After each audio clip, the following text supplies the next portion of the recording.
Yeah, okay, today the topic of discussions will be related to similitude, dimensionless number, and also with respect to model laws.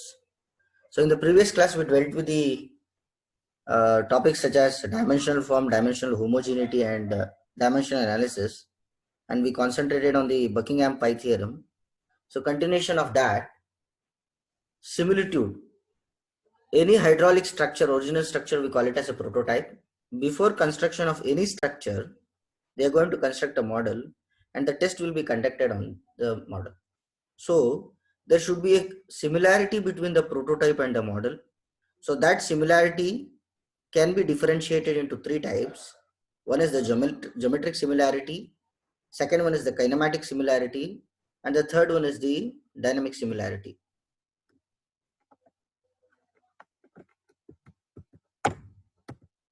With respect to geometric similarity, it is the similarity between the model and prototype and is said to exist if the ratio of all corresponding linear dimensions in the model and prototype are same. For example, let us assume there is a hydraulic structure which is a prototype whose length is around 250 meter. So there should be a scalar ratio such that while considering a model, we are going to reduce the length of that prototype in the model with respect to some scalar ratio. So you can see here, LR represent the scalar ratio. That scalar ratio has to be determined. So it might be length, it might be breadth, it might be depth. There is a ratio that is existing between the model and the prototype that we call it as the geometric similarity. The geometric similarity can be in the types forms of area ratio or volume ratio, where we have to know representation of the area ratio in terms of scalar ratio. LR is scalar ratio, where you can see in the previous slide LP, that is the length of the prototype divided by the length of the model, or breadth of the prototype divided by the breadth of the model, or the depth of the prototype divided by the depth of the model, is represented by a scalar ratio. Similarly, we are going to represent the area of a structure of the prototype with respect to area of the structure of the model in terms of a scalar ratio, that is LR square. And also the volume ratio, where it is given by area multiplied by the length of the prototype with respect to area multiplied by the length with respect to model in terms of a scalar ratio LR cube. So the next one is the kinematic similarity. As the word itself is says, it deals with the flow properties. It might be the velocity or it might be the acceleration. So similarity between model and prototype is said to exist if the ratio of velocity and acceleration at the corresponding points in the model. For example, if there is a hydraulic structure, we are going to take two sections, section 1 and section 2. With respect to the prototype, the velocity at section 1 and the velocity at section 2, with respect to the prototype and the model, they have to be in a scalar ratio, where VR represents the velocity ratio with respect to the velocity and AR represent the acceleration ratio. In the future classes, or you can see that we are going to represent this velocity ratio in terms of a scalar ratio. And the velocity ratio, it might be a velocity ratio or it might be an acceleration ratio. We are going to represent it in terms of a scalar ratio. And the last one is the dynamic similarity. If the similarity exists between model and prototype, is says to exist if the ratio of the forces, that is the inertia force or the viscous force or the gravitational force or the pressure force or the surface tension force, if there is a ratio that is with respect to these forces exists between a prototype and the model, we call it as the force ratio. And also we are going to represent this fr is nothing but the force ratio. We are going to represent this force ratio in terms of a scalar ratio. The next one is with respect to the dimensionless numbers. There are 5 different dimensionless numbers. Number 1, Reynolds number. Number 2, Froday's number. Number 3, Weber's. Number 4, Euler's. And number 5, the Mach numbers. Why we require a dimensionless numbers? These dimensionless numbers has got various application. Either it might be with respect to working of submarines, or with respect to the flow of blood in arteries, or with respect to flow of water through notches and weirs. And also we have got a concept called model laws. With respect to your syllabus, the model laws have been restricted to the Reynolds model law and the Froday's model law. So to study the model laws, you require these dimensionless numbers. As I said, there are 5 different dimensionless numbers. Under that, the first one is the Reynolds number. It is the ratio of the inertia force of flowing fluid to the viscous force. The practical application of the Reynolds number is used in structures which are submerged in water, the flow of submarines. There, the application of the Reynolds number plays a major role. The second one is the Froday's number. It is the ratio of the inertia force of the flowing fluid to the gravitational force. As you see the word gravitational force, we can see the application of the gravitational force in terms of flows of channel or flow of liquid in the notches or flow of liquid in the wears. So there, the application of the Froday's numbers comes into the picture. The next one is the Weber's number. It is the ratio of the inertia force to the surface tension. If there is a formation of droplets on any structure, then we say there is a surface tension above the structure. So wherever there is a concept of surface tension, the Weber's numbers plays a major role. The next dimensional number is the Mach number. Mach number is given by the formula V by C, or we can say it is the ratio of inertia force to the elastic force. This C is nothing but it is a sonic velocity. It is also given by the formula C is equal to square root of K by rho, where K is your bulk velocity and rho is the mass density. We can also say if C is less than 1, then we say it is a subsonic. If C is greater than 1, then we say it is a supersonic. And if C is equal to 1, we say is a sonic. That means where there is a concept of thermodynamics, Mach number plays a very major role. The last one is the Euler's number. It is the ratio of the pressure force to the inertia force. Wherever the pressure gradient comes into the picture, that might be where there is a closure of the gates, water hammer, the concept of the water hammer, or in terms of the penstock, the flow of water through the penstock. In those areas, the pressure force plays a major role. So in those concepts or in those areas, Euler's number plays a major role. So the five different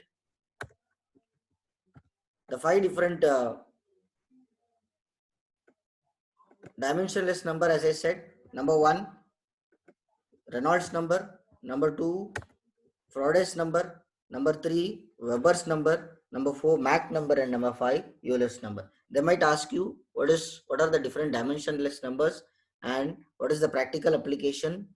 Represent those numbers with respect to an equation.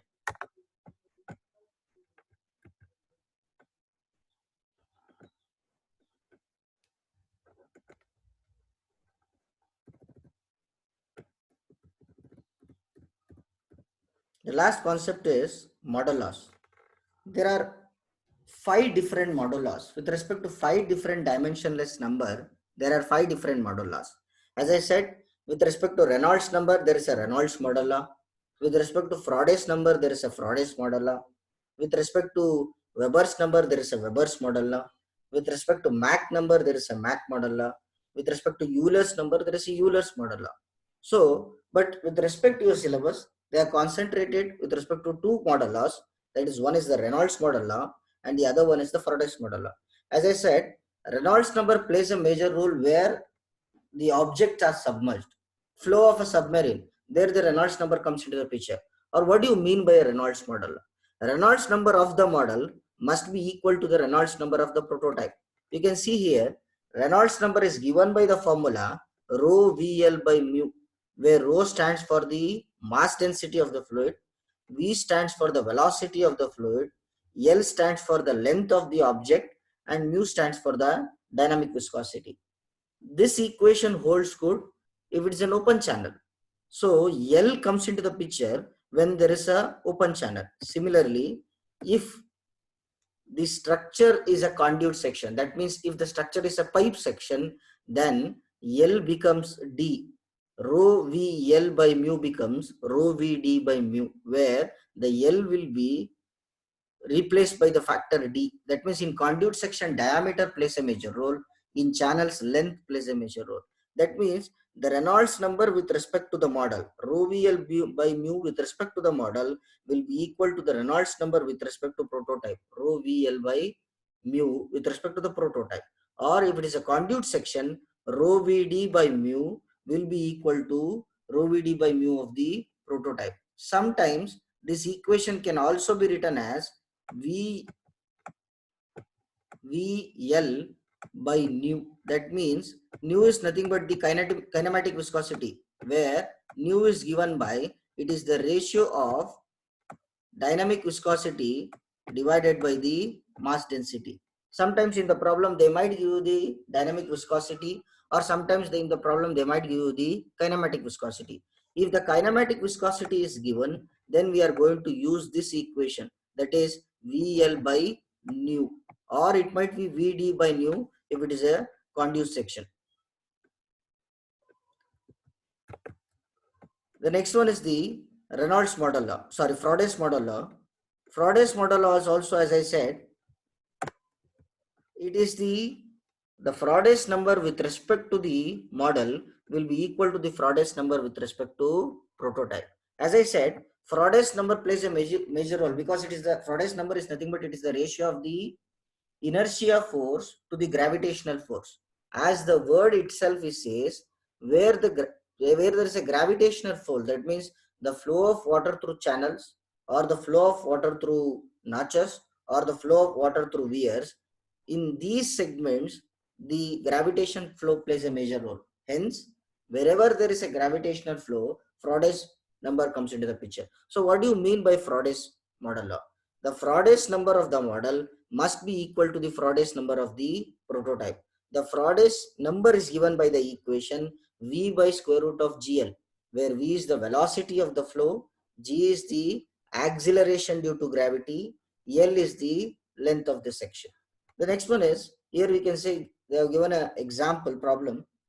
He says a pipe of diameter 1.5 meter is required to transport an oil of specific gravity 0.9, and the viscosity is 3 into 10 power minus 2 poise at the rate of 3000 liter per second.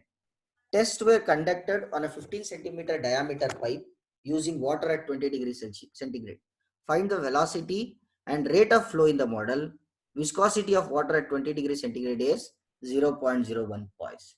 If a problem is given like this, and if they are asking you to determine either the velocity or either the dimension, we have to segregate, or we have to differentiate the data into the model and the prototype. As I said, prototype is the original structure and model is the replica of the prototype. Always the dimensions of the model will be lesser than the dimensions of the prototype. So we have to see that, such that which data is with respect to prototype and which data is with respect to model. A pipe of diameter 1.5 meter is required to transport an oil. And if you can see here, tests were conducted on a 15 centimeter diameter pipe. That means a 15 cent, there are two dimensions with respect to the diameter. One is 1.5 meter and the next one is 15 centimeter. As I said, prototype will be always having a higher dimensions when compared with the model. So 1.5 meter is the dia of the prototype and 15 centimeter is the dia of the model. And he's saying is required, this pipe of diameter 1.5 meter is required to transport an oil of specific gravity 0.9. He is giving the specific gravity of the liquid which is flowing through the prototype. That means the liquid which is flowing through the prototype specific gravity is 0.90 and the viscosity is 3 into 10 power minus 2 poise. Poise is also the SI unit of the dynamic viscosity, which means he is given the dynamic viscosity and he is not giving the kinematic viscosity. So with respect to the prototype, the diameter of the pipe is 1.5 meter and the flow of liquid specific gravity is 0.90 and the viscosity is 3 into 10 power minus 2 poise. Then we are going to come into the model. The model diameter is 15 centimeter and he is saying the viscosity of water. Through the model, the flow of liquid is water. With respect to prototype, we don't know which is the liquid, but he has given the specific gravity. But with respect to the model, we know which is the liquid it is flowing. The liquid is water and the viscosity of the water through the model is 0.01 poise. With respect to the discharge in the prototype is given 300 liter per second we are going to convert it into terms of meter cube per second by dividing it by 1000. What is that he is going to ask? He has asked, find the velocity and rate of flow in the model. We have to determine the velocity velocity of the flow with respect to the model, and the discharge rate of flow is nothing but the discharge with respect to the model. Here you can see I have differentiated the data with respect to the model and prototype. The prototype diameter is 1.5 meter. The specific gravity of the liquid flowing through prototype is 0.9. The dynamic viscosity is given as 3 into 10 power minus 2 poise. The discharge through the prototype is 3000 liter per second. It can be converted in terms of meter cube per second by dividing it by 1000. If you divide it by 1000, it will be 3 meter cube per second. With respect to the model, the diameter of the model is 15 centimeter. The specific gravity is 1 because the flow of liquid through the model is water. He is saying, you can see the statement.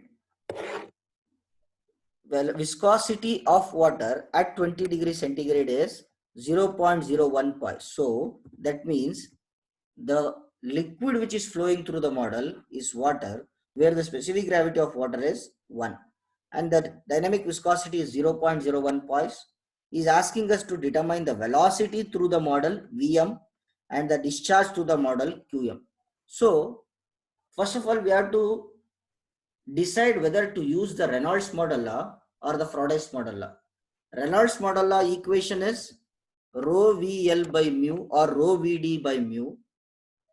The Froday's model law equation is V by square root of GL, where G is the acceleration due to gravity and L is the length. If you see the data, we have the diameter, we have the viscosity, we have the specific gravity. So we can, if you see the Reynolds model law equation, L can be replaced by D. We have the D value, we have the mu value, and we have the discharge value.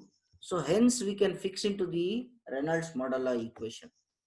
He has given the specific gravity, but in the equation we have also got the mass density part. So we have to calculate the mass density. To calculate the mass density, we have got the specific gravity.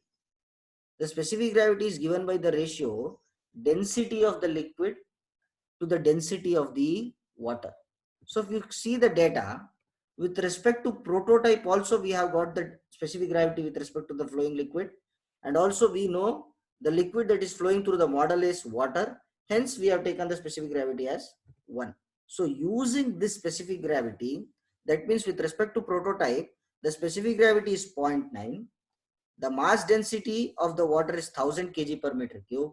Therefore, the mass density of the liquid flowing through prototype is 900 kg per meter cube. And the next, with respect to model, the specific gravity is 1 because the flow of liquid is water. Therefore, the specific gravity is 1. And if you are going to multiply, that means we are using this equation. G is equal to mass density of the liquid with respect to mass density of water. We require the mass density of the liquid. Hence, we are going to multiply the specific gravity with respect to mass density of water. Therefore, 1 into 1000, it will be 1000 kg per meter cube. So, using this formula, that is using with the specific gravity formula, we have calculated the mass density of the prototype and also mass density of the liquid flowing through the model. The mass density of the liquid flowing through prototype is 900 kg per meter cube, and the mass density of the liquid flowing through model is 1000 kg per meter cube. So, if you see the equation here, we have the mass density of the prototype as 900 kg per meter cube.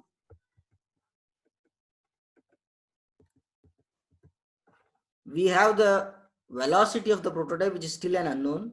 We have the diameter of the prototype, which is 1.5 meter. We have the viscosity of the flowing liquid flowing through prototype is 3 into 10 power minus 2 poise. If you come with respect to the model, we have the density of the liquid flowing through model as 1000 kg per meter cube. Velocity of flow flowing through model is still an unknown. We have diameter of the model 15 centimeter, and we have the viscosity of the liquid flowing through model as 0.01 poise. So the two unknowns are velocity of the flow through the model and velocity of the flow with respect to the prototype. he has given the discharge through the prototype as 3000 liter per second. That means if you use the continuity equation, that is discharge is equal to area into velocity, where we know the discharge value as 3 meter cube per second, and where we know the diameter of the prototype, that is 1.5 meter. Using the discharge equation, we can determine the velocity through the prototype. So using this equation, where q is equal to 3 meter cube per second, where d is equal to 1.5 meter, we have determined the velocity of the prototype as 1.697 meter per second. So if you look into this equation now, you know mass density of fluid flowing through prototype as 900 kg per meter cube, velocity is 1 point odd, diameter is 1.5, viscosity through prototype is 3 into 10 power minus 2, mass density of the fluid flowing through the model is 1000 kg per meter cube, velocity is the unknown, diameter of the model is 15 centimeter, viscosity of the liquid flowing through model is 0.01 poise. The only unknown is the velocity with respect to model.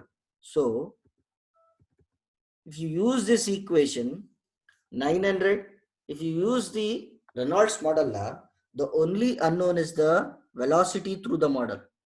So finally, by substituting this all the values in the Reynolds model law, the velocity through the model you are going to get is 5.091 meter per second. So use that velocity, substitute in the discharge condition to determine the discharge through the model.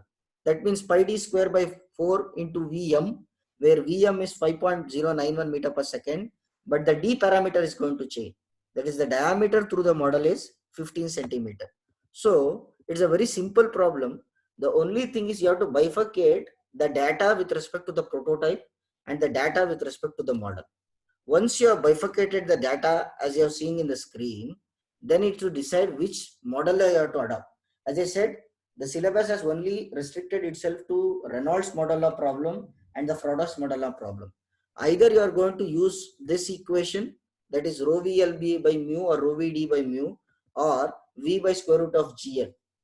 If he is going to give you the parameters such as viscosity, density, specific gravity, then you just stick on to the Reynolds model. If he's going to give you just the acceleration due to gravity and the length of the hydraulic structure with respect to prototype and model, then we can adopt the Frodot's model. So this is regarding how we are, this is regarding what was the similitude. As I said, it has got three different similarities. One is the geometric similarity, one is the area, that is within the geometric similarity you have got the area ratio and the volume ratio. The second one was the kinematic similarity, and the third one was the dynamic similarity. With respect to the second concept, that was the dimensionless numbers, we dealt with the Reynolds number, which is nothing but is the ratio of the inertia force to the viscous force, the Frodot's number, which is the ratio of the inertia force to the gravitational force, Weber's number, which is the ratio of the inertia force to the surface tension, Mach number, which is the ratio of inertia force to the elastic force, and Euler's numbers, which is the ratio of the pressure force to the inertia force. And the last concept was the model laws. With respect to the dimensionless numbers, there are 5 models laws, but with respect to your syllabus, they are only restricted to Reynolds model law and the Frodot's model law.